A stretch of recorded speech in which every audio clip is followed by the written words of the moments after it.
Puji Tuhan, Bapak Ibu Saudara yang dikasihi oleh Tuhan Yesus Kristus. Pagi hari ini kita patut bersyukur kepada Tuhan, sebab oleh karena kasih-Nya kita ada sebagaimana kita ada saat ini. Oleh sebab itu saya mengajak kita untuk membuka Alkitab kita di dalam Zakaria pasal 9 ayat pertama sampai ayat 11 sampai dengan ayat 17. Zakaria pasal 9 ayat 11 sampai dengan ayat 17. Sekali lagi, Zakaria pasal 9 ayat 11 sampai dengan 17. Judul perikopnya dikatakan demikian: Israel dipulihkan kembali. Mengenai engkau, umat Tuhan atau Israel ya, oleh karena darah perjanjianku dengan engkau, aku akan melepaskan orang-orang tahananmu dari lubang yang tidak berair. Kembalilah ke kota bentengmu, hai orang tahanan yang penuh harapan. Pada hari ini juga aku memberitahukan, aku akan memberi ganti kepadamu 2 kali lipat. Sebab aku melentur Yehuda bagiku, busurku isi dengan Efraim, dan aku mengayunkan anak-anakmu, hai Sion, terhadap anak-anakmu, hai Junani. Dan aku akan memakai engkau seperti pedang seorang pahlawan. Tuhan akan menampakkan diri kepadamu, dan anak panahnya akan melayang keluar seperti kilat, dan Tuhan Allah akan meniup sangkakala dan akan berjalan maju dalam angin badai dan dari selatan. Tuhan semesta alam akan melindungi engkau, dan mereka akan menghabisi dan menginjak-injak pengumban-pengumban. Mereka akan minum darah seperti minum anggur, dan menjadi penuh seperti bokor penyirangan, seperti penjuru-penjuru mesbah.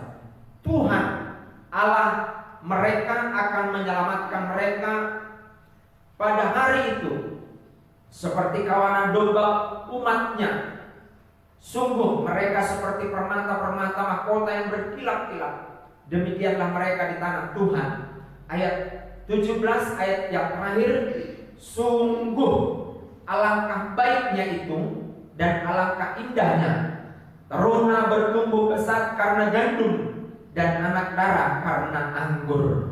Saudara-saudara, ketika kita menjadi orang percaya kepada Tuhan Yesus, dosa kita diampuni oleh Tuhan. Dosa nenek moyang, dosa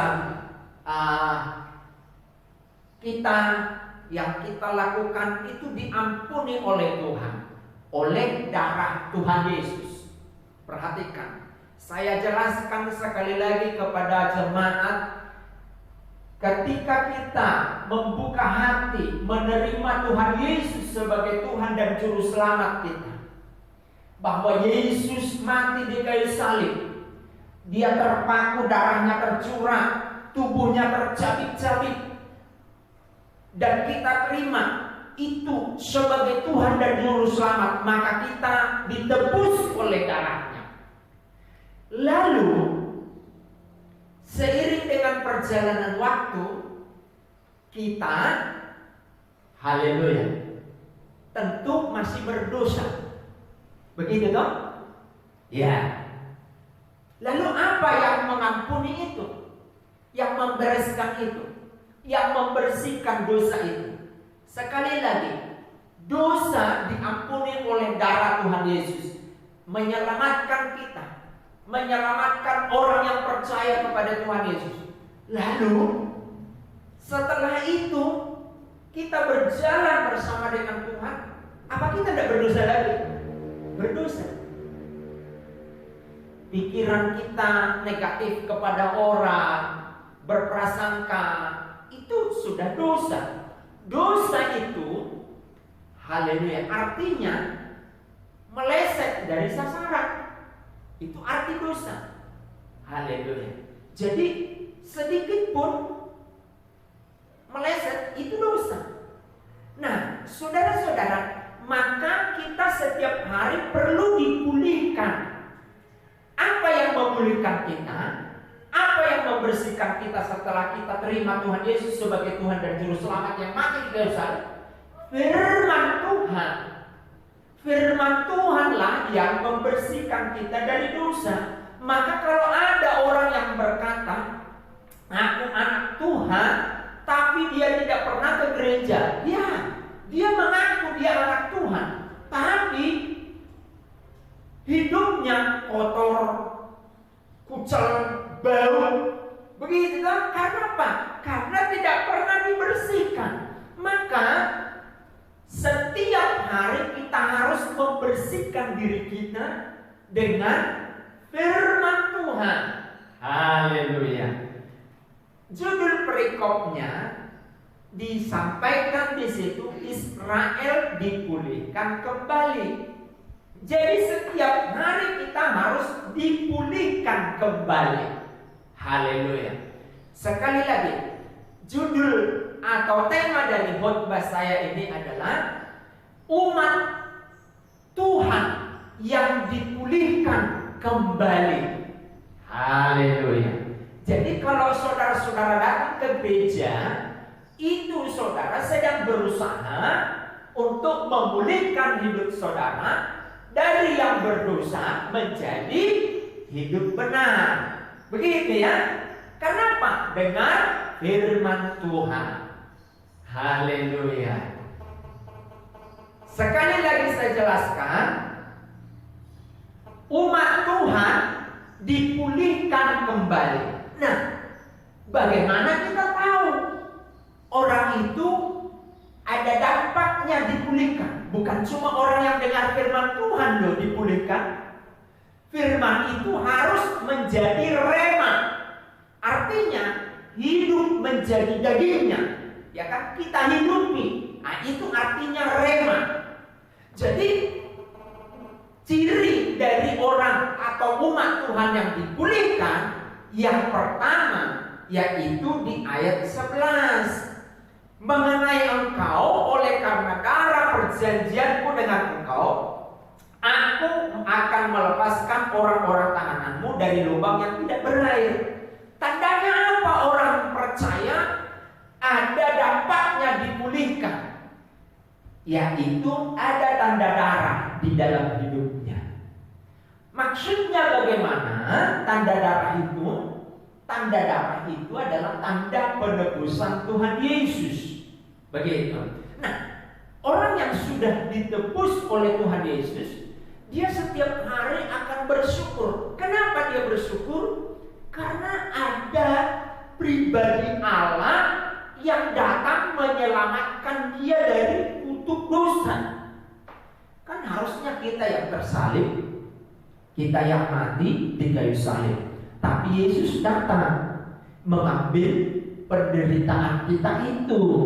Nah, ini yang kita syukuri atas tanda darah yang Tuhan berikan kepada kita.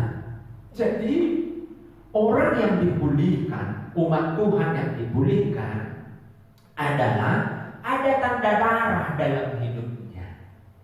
Haleluya. Saya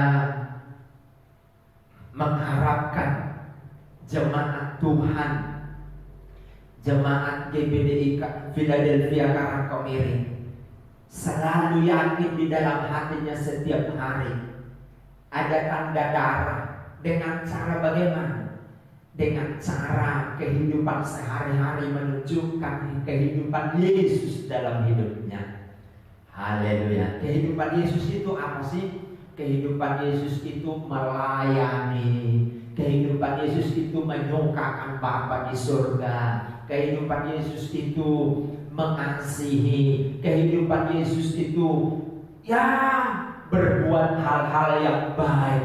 Itu kehidupan Yesus. Nah, kehidupan Yesus yang ditandai dengan darah, tanda darah ada pada kita. Kita lakukanlah melayani. Jadi kita bekerja sifatnya harus kita bikin dasarnya melayani. Begitu. Ya, kita bersosial dengan orang lain itu sifatnya melayani. Kalau orang Kristen mengaplikasikan atau mempraktekkan tanda darah Yesus, yaitu setiap hari hidupnya bersosial melayani, maka tidak akan ada konflik terjadi.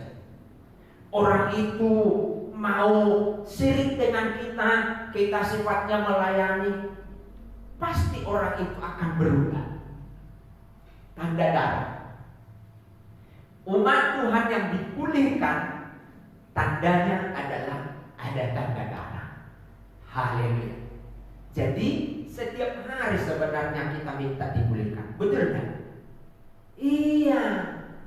Pikiran saya terhadap tetangga saya negatif, itu dosa. Aku perlu memulihkan itu. Haleluya. Iya. Aku perlu memulihkan itu. Jadi standarnya Tuhan itu dalam kehidupan kita tinggi. Tapi Tuhan maklum dengan kemampuan kita mencapai ke sana.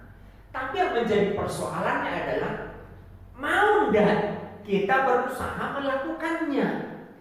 Kan kebanyakan orang Kristen mau dipulihkan tapi tidak berusaha melakukan bagiannya, yaitu ada dapat tanda darah itu.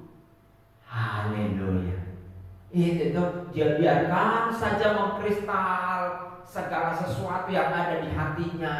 Tidak ada usaha untuk memperbaiki, tidak ada usaha untuk melakukan sesuatu tindakan sehingga dapat tanda darah itu tidak kelihatan dalam hidupnya. Dan walaupun dia ke gereja, tidak ada pemulihan. Haleluya.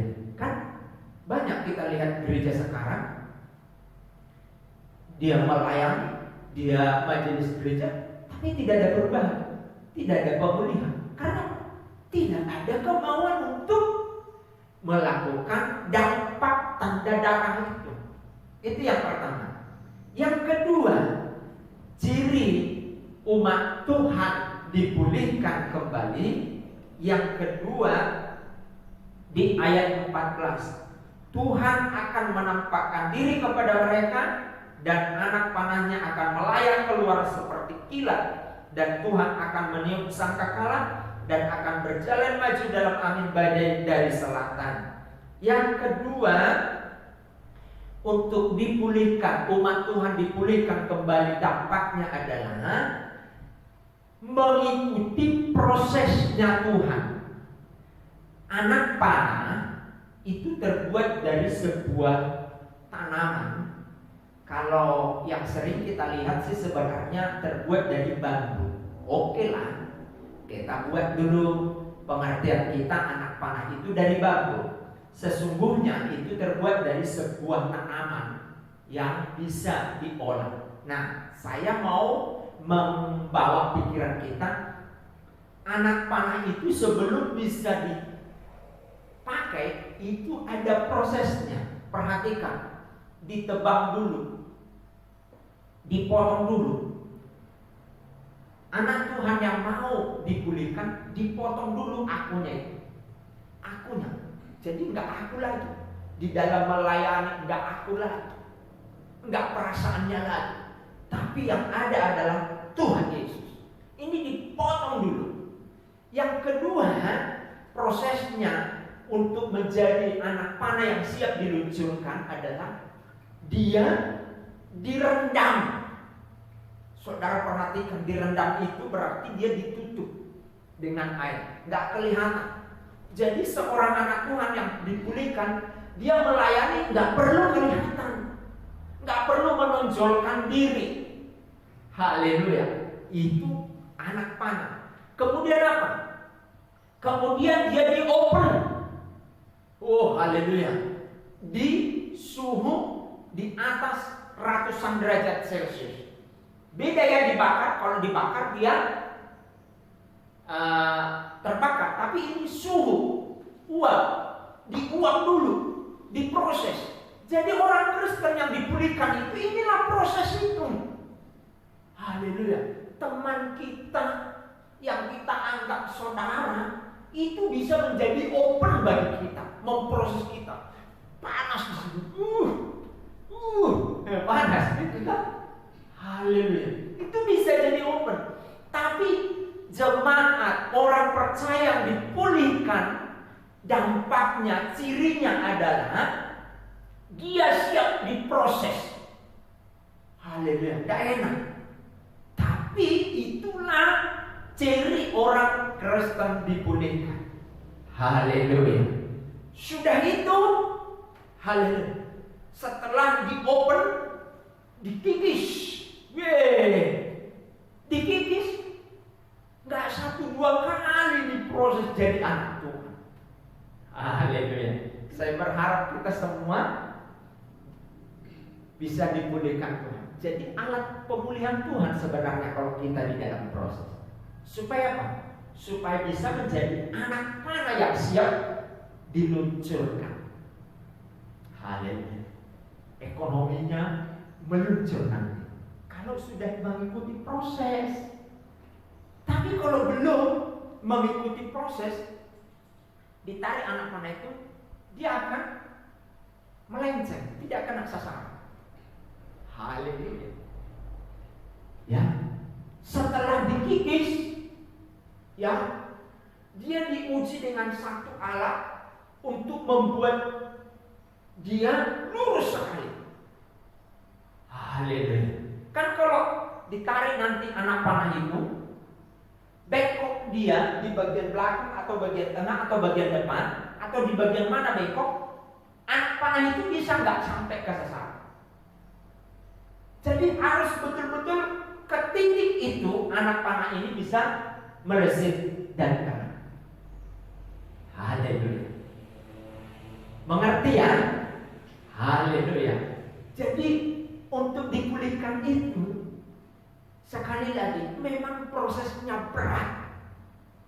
Tapi saya mau katakan begini, kita mau ikuti prosesnya Tuhan agar kita dipulihkan oleh Tuhan. Ikuti proses itu.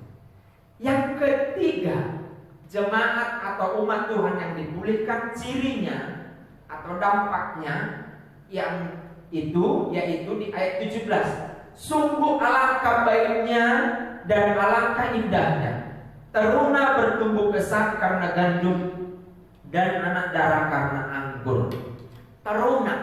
Teruna ini berarti adalah anak-anak muda.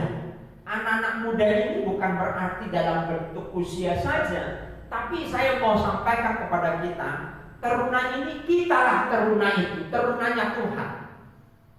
Ya, bertumbuh dengan gandum dan air. Gandum itu apa? Gandum itu menggambarkan firman Tuhan. Anggur itu menggambarkan Roh Kudus.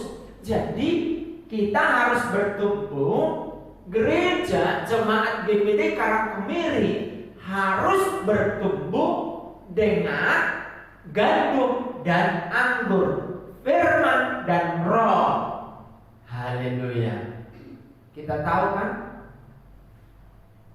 ada banyak orang Kristen tahu Alkitab, bahkan bilang begini, alah, sebelum kamu lahir aku udah tahu ayat ini. Itu bertumbuh dia, tapi bertumbuh secara roh tidak ada pada dia. Bertumbuh secara roh, roh itulah yang mengendalikan dia untuk bertumbuh di dalam firman itu, bukan untuk menghakimi, tapi firman itu dipakai untuk menjadi rema dalam hidupnya.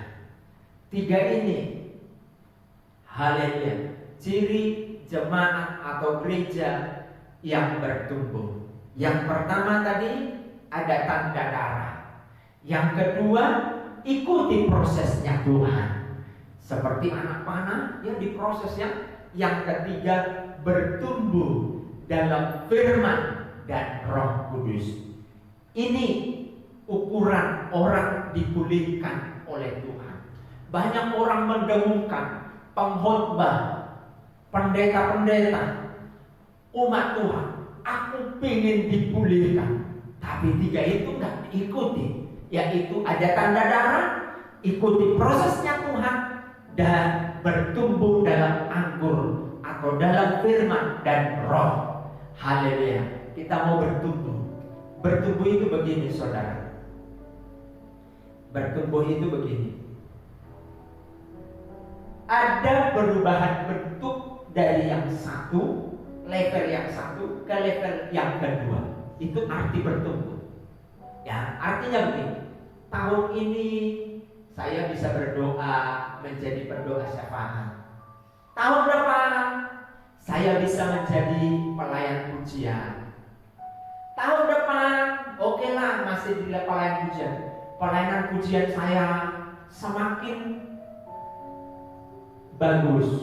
Itu bertumbuh. Jadi ada perubahan dari satu level ke level berikutnya. Itu pertumbuhan. Minggu ini saya persembahannya 2.000. Bulan depan saya persembahannya naik lagi. Itu namanya pertumbuhan. Haleluya. Jadi inti pertumbuhan itu adalah perubahan dari satu level ke level berikutnya. Jadi biji, ibarat biji kita tabur, kan dia kelihatan nongol tunasnya karena ada perubahan, ya toh? Nah itu dia. Lakukan proses, ikuti prosesnya Tuhan. Oke, saya ulang sekali lagi. Jemaat umat Tuhan yang ciri dipulihkan kembali, yang pertama ada tanda darah, yang kedua mengikuti prosesnya Tuhan, digambarkan seperti anak panah. Yang ketiga bertumbuh dalam firman dan roh. Haleluya. Tuhan memberkati kita. Haleluya. Allah Bapa kami yang bertahta di dalam kerajaan surga. Haleluya. Kami mengucap syukur buat firman. Kami telah dengar firman. Terpuji Tuhan. Haleluya. Haleluya. Haleluya. Terpuji Tuhan. Haleluya. Haleluya. Haleluya. Haleluya. Saya sebut bagian benar. Haleluya. Haleluya. Haleluya. Haleluya.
Ciri dari dipulihkan Tuhan, ada tanda darah, mengikuti proses Tuhan dan bertumbuh di dalam firman dan roh-Mu.